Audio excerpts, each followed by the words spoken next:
राम राम जी। कैसे हैं आप लोग? आशा है कि आप लोग अपने घरों में मस्त होंगे। स्वागत है आपका मेरे चैनल हरकंडी की बेटी में। अगर आपने मेरे चैनल को अभी तक सब्सक्राइब नहीं किया तो प्लीज़ प्लीज़ सब्सक्राइब भी जरूर कर दें। यूं तो देवभूमि उत्तराखंड में देवों के लगभग हर जगह मंदिर हैं और इन मंदिरों का अलग अलग धार्मिक महत्व है। लेकिन आज मैं जिस मंदिर को मैं आपको दिखाने जा रही हूँ, जिस मंदिर के बारे में मैं आपको जानकारी देने जा रही हूँ, उस मंदिर की विशेषता यह है कि यह पर केवल माता अर्थात शक्ति ही शक्ति है। अन्य मंदिरों में महाकाली या माँ लक्ष्मी या माँ सरस्वती के दर्शन होते हैं। एक ही रूप के दर्शन हो सकते हैं, लेकिन इस स्थान पे माँ के तीनों रूपों के दर्शन होते हैं।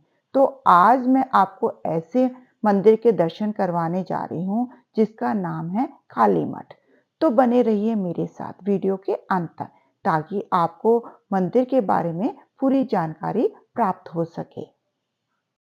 देवभूमि उत्तराखंड के रुद्रप्रयाग जिले के केदारनाथ की चोटियों से घिरा हिमालय में सरस्वती नदी के किनारे स्थित प्रसिद्ध शक्तिपीठ श्री कालीमठ मंदिर स्थित है। यह समुद्र तल से 1463 मीटर की ऊंचाई पर स्थित है। कालीमठ मंदिर रुद्रप्रयाग जिले के प्रमुख पर्यटक स्थलों में से एक है। इस मंदिर को भारत में प्रमुख 108 शक्तिपीठों में से एक माना जाता है। कालीमठ मंदिर हिंदुओं की देवी काली को समर्पित है। अब बात करते हैं कि हम कालीमठ कैसे पहुंचे।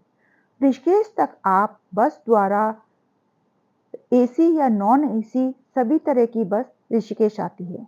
अगर आप ट्रेन से आना चाहते हो तो आप ट्रेन से भी आ सकते हो। अगर सीधे ऋषिकेश की ट्रेन नहीं मिलती तो आप हरिद्वार तक भी आ सकते हो। वहां से आप टैक्सी या बस द्वारा कालीमठ पहुंच सकते हो। ऋषिकेश का railway station Yognagari railway station है। अगर आप बाय एयर आना चाहते हो तो नियरेस्ट एयरपोर्ट जॉलीग्रांट एयरपोर्ट है जो देहरादून में आता है। वहां से आप बाय रोड आगे का सफर तय कर सकते हो। मैंने अपना सफर अपनी गाड़ी से ही किया। इसमें हरिद्वार, ऋषिकेश, तीन धारा और देवप्रयाग, श्रीनगर, धारी देवी, रुद्रप्रयाग, अगस्त्यमुनि, चंद्रपुरी, ऊखीमठ प्रमुख पड़ावों से होकर जाना पड़ता है। ऊखीमठ से केवल 20 किलोमीटर की दूरी पर ही स्थित है कालीमठ मंदिर। अब हम पहुंचने वाले हैं कालीमठ मंदिर। यहाँ से कालीमठ 9 किलोमीटर, स्नान घाट यानी त्रिवेणी घाट भी कहते हैं इसे, वो भी यहाँ से 9 किलोमीटर दूरी पर स्थित है। तो चलिए चलते हैं मंदिर की तरफ। कालीमठ नाम दो शब्दों से लिया गया है। काली जिसका अर्थ है उग्र हिंदू देवी काली और मठ का अर्थ है उसका मंदिर। कालीमठ पूजनीय 108 शक्तिपीठों में से एक माना जाता है। यह पवित्र स्थान जहां देवी सती के अंग विनाश के ब्रह्मांडीय नृत्य के दौरान गिरे थे। ऐसा कहा जाता है कि कालीमठ में प्राचीन काली मंदिर पे उस स्थान में स्थित है जहां देवी की पीठ गिरी थी, जो बुराई के विनाशक के रूप में उसके उग्र रूप का प्रतीक है। मंदिर के गेट तक ही गाड़ी जाती है। अब हम पहुंच चुके हैं मंदिर के गेट के पास। गेट से लगभग 100-200 मीटर चलना पड़ता है। मंदिर समुद्र तल से 1463 मीटर ऊंचाई पर स्थित है। मंदिर ऊंचे ऊंचे पहाड़ों से घिरा है और मंदिर के बगल में मंदाकिनी नदी बहती है, जो मंदिर की शोभा और अधिक बढ़ा देती है। मंदिर के पास ही दुकानें हैं। आप वहां से भी मां को चढ़ाने के लिए कच्चा नारियल व देवी के श्रृंगार से जुड़ी सामग्री जिसमें चूड़ी, बिंदी, छोटा दर्पण, कंघी, सिंदूर, चुन्नी आदि ले सकते हैं। देश भर में कालीमठ मंदिर एकमात्र ऐसा स्थान है जहां पर मां काली अपनी बहनों के साथ रहती है। मां लक्ष्मी, मां सरस्वती एक ही जगह पे अलग अलग मंदिर स्थित है यहाँ पर। अब हम पहुंच गए हैं मंदिर परिसर में। कालीमठ मंदिर के बारे में सबसे दिलचस्प बात यह है कि इसमें कोई मूर्ति नहीं है। मंदिर के अंदर सिर्फ एक कुंडी की पूजा होती है। यह कुंड रजत पथ श्री यंत्र से ढका रहता है। केवल पूरे वर्ष में शारदीय नवरात्रि में अष्टमी नवमी के दिन इस कुंड को खोला जाता है और दिव्य देवी को बाहर ले जाया जाता है। यह पूजा केवल मध्य रात्रि में महंत द्वारा की जाती है। काली मठ में मां काली के गर्दन के नीचे की पूजा होती है और सिर की पूजा काली मठ से कुछ दूरी पर स्थित धारी देवी के मंदिर में होती है। यहाँ और धारी देवी दोनों के दर्शन करने से पूर्ण महाकाली के दर्शन माने जाते हैं। मंदिर के नदी के किनारे रक्तबीज शिला के बारे में यह मान्यता है कि काली मठ में मां काली ने इस शिला पर दानव रक्तबीज का वध किया था। उस शिला से हर साल दशहरे के दिन वर्तमान समय पर भी रक्त यानी खून निकलता है। यह माना जाता है कि मां काली शंभु निशंभु और रक्तबीज का वध करके जब शांत नहीं हुई थी तो भगवान शिव मां काली के चरणों के नीचे लेट गए थे। जैसे ही मां काली ने भगवान शिव के सीने पर पैर रखा तो मां काली का क्रोध शांत हो गया और इस कुंड में समा गई। काली मठ मां भगवती के असीम शक्तिपुंज के रूप में स्थित है। काली मठ मां के अंतर्ध्यान स्थल के रूप में विख्यात है। यहाँ अखंड ज्योति निरंतर जलती रहती है। मां काली में प्रज्वलित 3 युगों से अखंड धूनी है। इसमें नित्य होम किया जाता है। काली मठ मंदिर पर 3 शिलाएं स्थित है, रक्तशिला, मातंग शिला और चंद्रशिला। काली मठ मंदिर 108 शक्तिपीठों में से एक माना जाता है। चलिए अब आपको मैं मंदिर परिसर दिखाती हूँ। मान्यता के अनुसार काली मठ मंदिर सबसे ताकतवर मंदिरों में से एक है, जिसमें शक्ति की शक्ति है। यह केवल एक जगह है जहाँ देवी माता काली अपनी बहनों माता लक्ष्मी, माता सरस्वती के साथ स्थित है।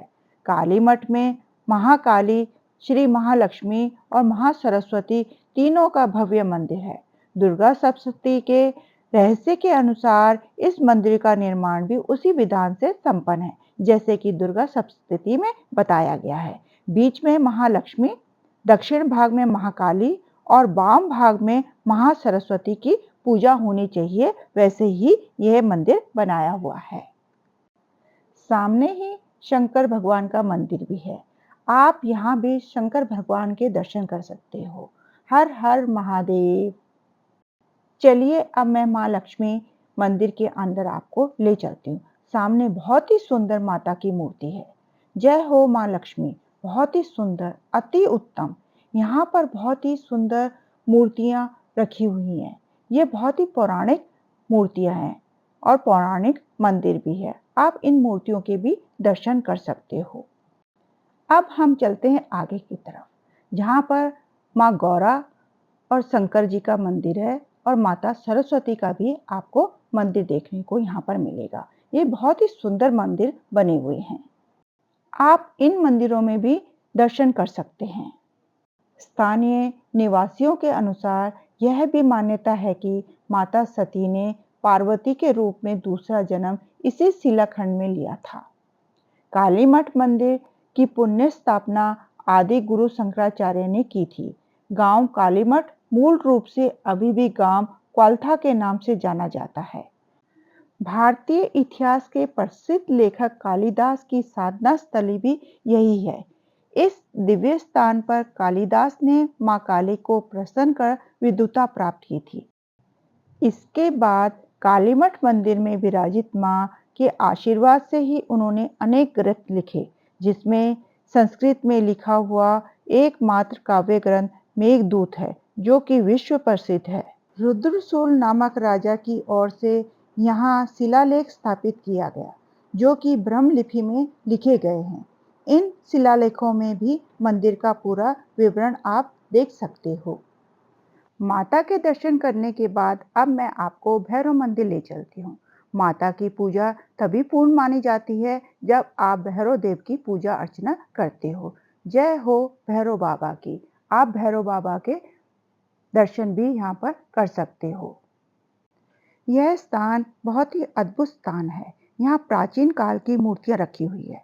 यह है भैरव बाबा का धूना, क्योंकि जहाँ भैरव बाबा का नाम आता है तो वहाँ धूना अवश्य ही होता है। देखिए काले कपड़े, जो कि भैरव बाबा वैष्णवी देव के होते हैं। आप भैरव बाबा का यहाँ पर आशीर्वाद भी ले सकते हो। चलो अब मैं आपको ले चलती हूँ काली शिला। काली शिला स्कंद पुराण के अंतर्गत केदारनाथ के 62 अध्याय में मां काली के मंदिर का वर्णन है। काली मठ मंदिर से 8 किलोमीटर खड़ी चढ़ाई पर स्थित दिव्य चट्टान के रूप में काली शिला है। यहाँ देवी काली के पैर के निशान हैं। और काली शिला के बारे में यह विश्वास है कि मां दुर्गा ने शंभु और निशंभु रक्त बीज का वध करने के लिए काली शिला में 12 वर्ष की बालिका के रूप में प्रकट हुई थी। काली शिला में देवी के 64 यंत्र हैं। मां दुर्गा को इन्हीं 64 यंत्रों से शक्ति मिली थी। कहते हैं कि इस स्थान पर 64 योगिनियां विचरण करती हैं। मान्यता है कि इस स्थान पर शंभु निशंभु दैत्यों से परेशान देवी देवताओं ने मां भगवती की तपस्या की थी। तब मां प्रकट हुई थी और असुरों के अत्याचार के बारे में सुनकर मां का शरीर क्रोध से काला हो गया था और उन्होंने विकराल रूप धारण कर लिया था। दोनों दैत्य शंभु निशंभु का संहार करने के लिए माता का विकराल रूप जब शांत नहीं हुआ तो भगवान शिव मां काली के चरणों में लेट गए। जैसे ही मां काली ने भगवान शिव के सीने पे पैर रखा तो मां काली का क्रोध शांत हो गया और वह इसी कुंड में समा गई। आपको मेरा काली मठ का ये वीडियो कैसा लगा? प्लीज़ कमेंट्स बॉक्स में जाकर जय माँ काली लिखना और वीडियो को लाइक भी ज़रूर कर देना। अगर आप पहली बार हरकंडी की बेटी चैनल को देख रहे हो तो प्लीज़ सब्सक्राइब भी ज़रूर कर देना। आपका दिल से बहुत बहुत धन्यवाद।